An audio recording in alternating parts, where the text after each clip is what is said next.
저희가 지금 11장을 보고 있는데요. 지금 마지막 부분입니다. 26절에서 43절까지인데 앞에 11장을 두 분으로 나눴기 때문에 세 번 나눠서 보는데 마지막 부분입니다.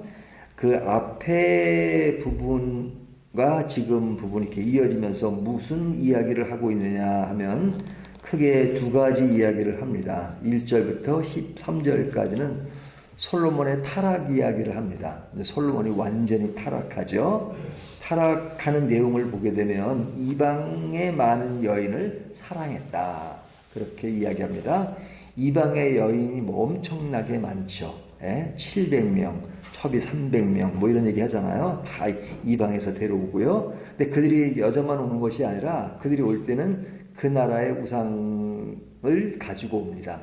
그러니까 그들이 믿는 그 신이 있죠. 여기 뒤에 보면 뭐 나오죠. 33절에 보면 이는 그들이 나를 버리고 시돈 사람의 여신 아스다롯과 모압의 신 그모스와 암몬 자손의 신 밀곰을 경배하며 뭐 몇 나라 얘기하지만 뭐 그 외에도 많은 그런 우상을 가지고 왔잖아요. 근데 솔로몬이 그 여인을 사랑한 것만큼 또 우상을 숭배했다 하는 겁니다. 그래서 하나님이 두 번이나 그에게 경고를 했지만 솔로몬이 그 경고마저도 듣지 않았다 하는 것이 11장 그 앞부분의 내용입니다. 그러니까 솔로몬의 그 넘어짐이 완전히 넘어진 것을 볼 수 있죠. 자, 이제 그 이야기가 끝나고 14절부터 나오는 이야기는 뭐냐면 솔로몬이 무너지기 시작하는데요. 솔로몬의 왕국이 무너지는 겁니다. 그 강대했던 왕국이 무너지는데 첫 시도가 뭐냐면 그를 대적하는 자들이 나타났다는 겁니다. 그동안에는 강한 힘을 가지고 그냥 앞을 향해 갔는데 이제 그를 대적하는 사람들이 나타나기 시작했다. 그 첫째 사람이 누구냐면 14절을 보면 에돔 사람 하닷이라는 사람이 나옵니다. 그러니까 에돔은 이스라엘을 중심으로 그 밑에 있는 남쪽에 있는 사람이죠. 이 사람이 솔로몬을 대적하게 된 사람이다 하는 것이 14절에 나오고요. 그 다음에 두 번째 사람이 누구냐면 르손이라는 사람인데 23절에 나옵니다. 이 사람은 수리아 왕이 되는 사람인데 이 북쪽의 왕이죠. 북쪽의 왕, 그러니까 북쪽의 왕 르손, 남쪽의 왕 에돔 사람 하닷, 이 사람이 솔로몬의 대적이 된다 하는 겁니다. 대적자가 된다. 그러니까 그 나라 밖에 북쪽과 남쪽에 솔로몬을 대적하는 두 사람을 소개하고 있습니다. 그리고 이제 오늘 본문으로 넘어오는데요. 오늘 본문은 그 이스라엘 내부의 일입니다. 내부에서 어떤 일이 벌어지느냐? 솔로몬을 대적하는 사람이 나타났다 하는 그 얘기예요. 그 사람이 누구냐면 여로보암입니다.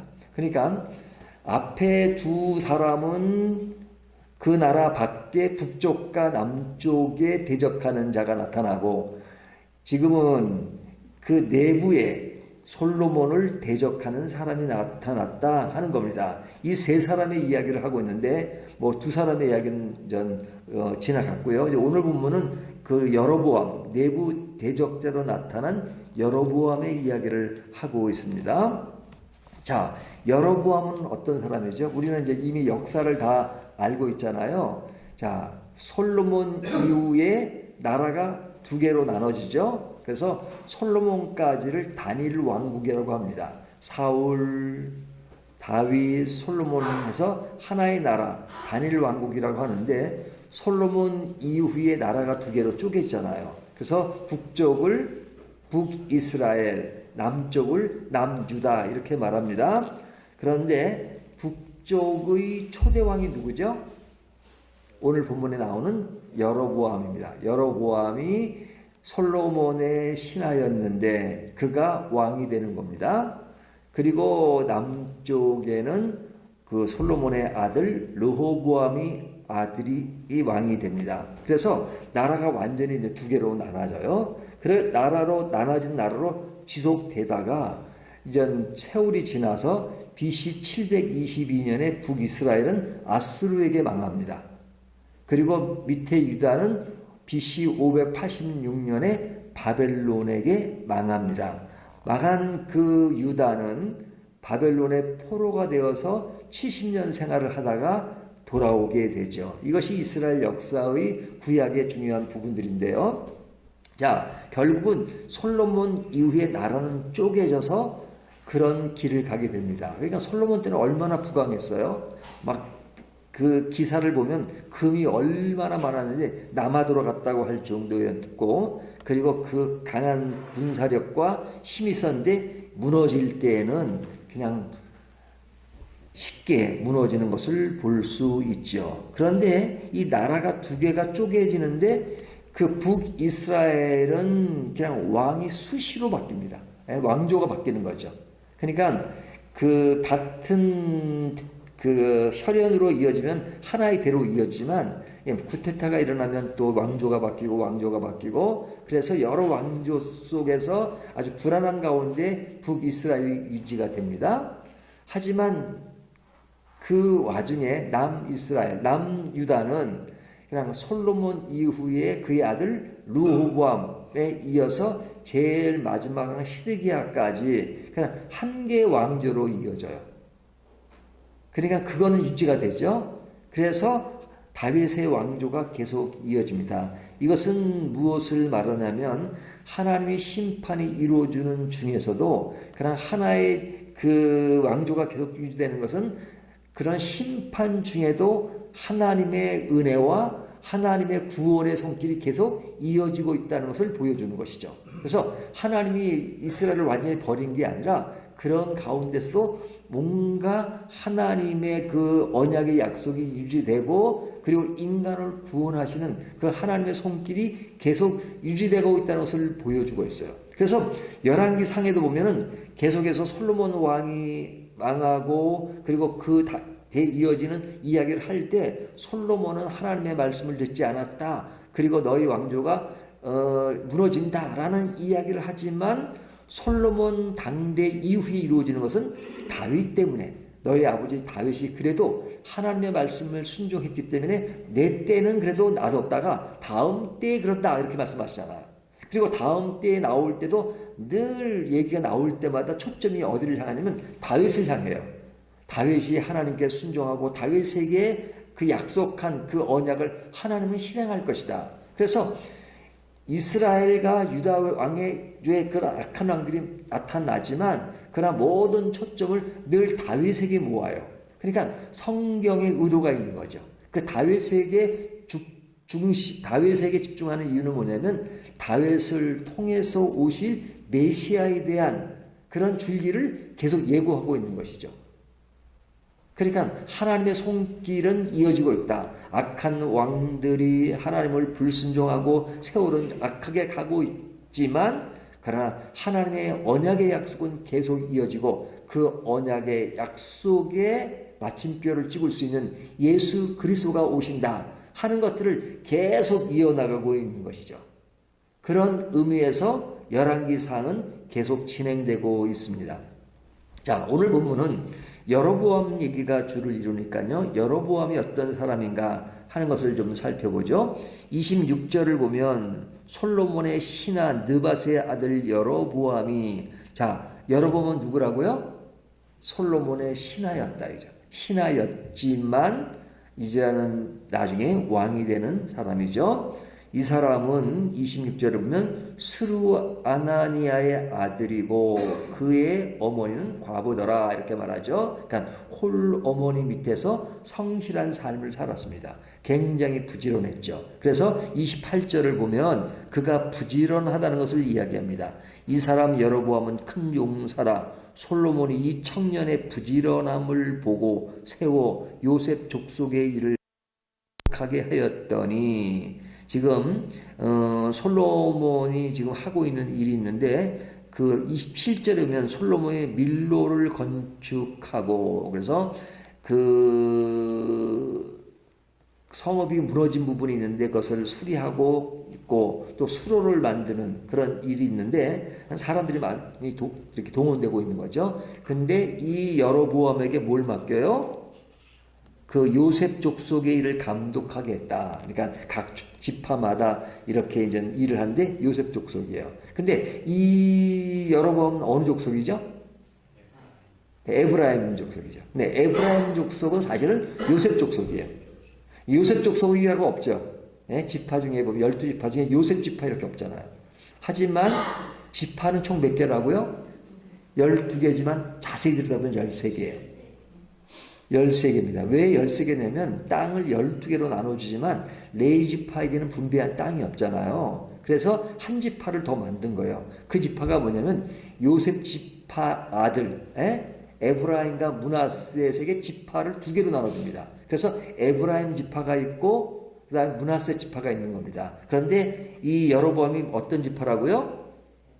에브라임 지파라고 에브라임 족속이다 이렇게 말하잖아요. 그러니까 에브라임이나 요셉이나 같은 라인이죠. 근데 그에게 요셉 족속의 그런 일들을 감독하게 만들었다 이렇게 말합니다. 자, 이렇게 부지런하기 때문에 이제 솔로몬의 눈에 띄어서 신하로서 이제 역할을 하는데 이 사람이 29절에 오면 길에서 누구를 만납니다. 그 즈음에 여로보암이 예루살렘에 나갈 때 실로 사람 선지자 아이야가 길에서 그를 만나니 아이야가 새 의복을 입었고, 자, 다윗 때 선지자가 누구였죠? 나단 선지자. 나단 선지자 이후에 이 아이야라는 선지자가 나오는데 이 선지자가 이제 여로보암을 길에서 만납니다. 길에서 만났다는 건 단 둘이 만났다는 거죠. 근데 그 만난 그곳에서 이 아이야가 새 의복을 입고 그 여로보암을 만나자마자 그 옷을 그냥 찢습니다. 몇 조각으로 찍어요? 12조각으로 찢죠. 그러니까 새 의복을 입었다는 것은 뭘 상징하냐면 새로운 나라가 형성될 것이다 하는 것을 상징적으로 보여주는 거예요. 근데 그 옷을 12조각으로 찢어요. 12조각으로 찢은 다음에 그 아이야가 여로보암에게 말하기를 너는 10지파의 왕이 될 것이다. 이렇게 예고를 하죠. 그러니까 북이스라엘과 남유다가 나눠질 때 자, 위에는 몇 개의 나라였어요? 몇 개 나라가 아니라 10개 지파였어요? 10지파죠. 10개의 지파. 그러니까 이스라엘은 지파가 많아요. 10지파요. 예? 근데 이제 밑에는 2지파인데 이제 하나로 얘기하죠. 유다 지파로. 예? 유다 지파의 나라. 그러니까 이것은 그 르호보암이 통치하게 되고 위에는 여로보암. 물론 땅의 크기로 보면 뭐 조금 차이가 나지만 그냥 위에는 지파가 10지파가 있는데 그 지파를 누가 다스릴 것이냐? 여로보암이 다스릴 것이라고 이 아이야 선지자가 예고를 합니다. 자, 그래서 이 예고가 됐는데 이 사실을 어떻게 안지는 모르지만 솔로몬이 알아요. 그래서 솔로몬이 이제 여로보암을 핍박합니다. 마치 사울이 다윗을 핍박하듯이 여로보암을 핍박하니까 그것을 알고 여로보암은 도망가죠. 어디로 도망가요? 애굽으로 도망갔다가 그리고 솔로몬이 죽은 이후에 돌아옵니다. 이것이 오늘 본문의 내용이에요. 그러니까 솔로몬이 살아있을 동안 숨어 있다가 그리고 전 솔로몬이 죽은 이후에 그 여로보암이 왔다 하는 겁니다.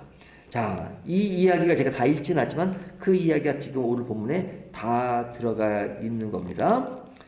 자, 여기서 40절은 뭐라고 말씀하시냐면 40절을 한번 볼까요? 이러므로 솔로몬이 여로보암을 죽이려 하매 여로보암이 일어나 애굽으로 도망하여 애굽 왕 시삭에게 이르러 솔로몬이 죽기까지 애굽에 있으니라. 여기 눈에 띄는 것이 뭐예요? 제가 눈에 띄는 것은 애굽이라는 말이 눈에 띕니다. 애굽이 누구를 보호하고 있는 거예요? 여로보암을 보호하고 있는 거죠. 그러니까 여로보암을 보호하는데 이 사람은 실제로 내부적으로 의도하진 않았지만 솔로몬을 대적하는 사람이 됐죠. 그러니까 솔로몬과 여로보암에 관한 신하와 왕의 관계였지만 이제는 새로운 사람으로 등장하고 그 새로운 사람으로 있다가 다시 왕이 될 때까지 그것을 보호하고 있는 것은 어디예요? 애굽이죠. 애굽이에요. 자, 그러면 지금 솔로몬을 대적하는 사람이 여로보암은 내부에서 일어나는 일이지만 그 앞에 보면 어떤 사람이 등장하냐면 에돔 사람 하닷이 등장합니다. 하닷이 등장합니다. 근데 이 하닷은 어디 사람이 에돔 사람이에요. 근데 에돔 사람인데 이 하닷이 아주 어릴 때, 그 당시 다윗의 장군이 누구냐면 요압 장군이 있었거든요. 이 요압 장군이 그 에돔에 있는 많은 사람들을 이렇게 쳐부시고 했던 그것이 있습니다. 자, 그러니까 굉장히 그 다윗 때 이 요압에 의해서 이 에돔은 굉장히 어려운데 그 당시에 이 하닷은 어렸어요.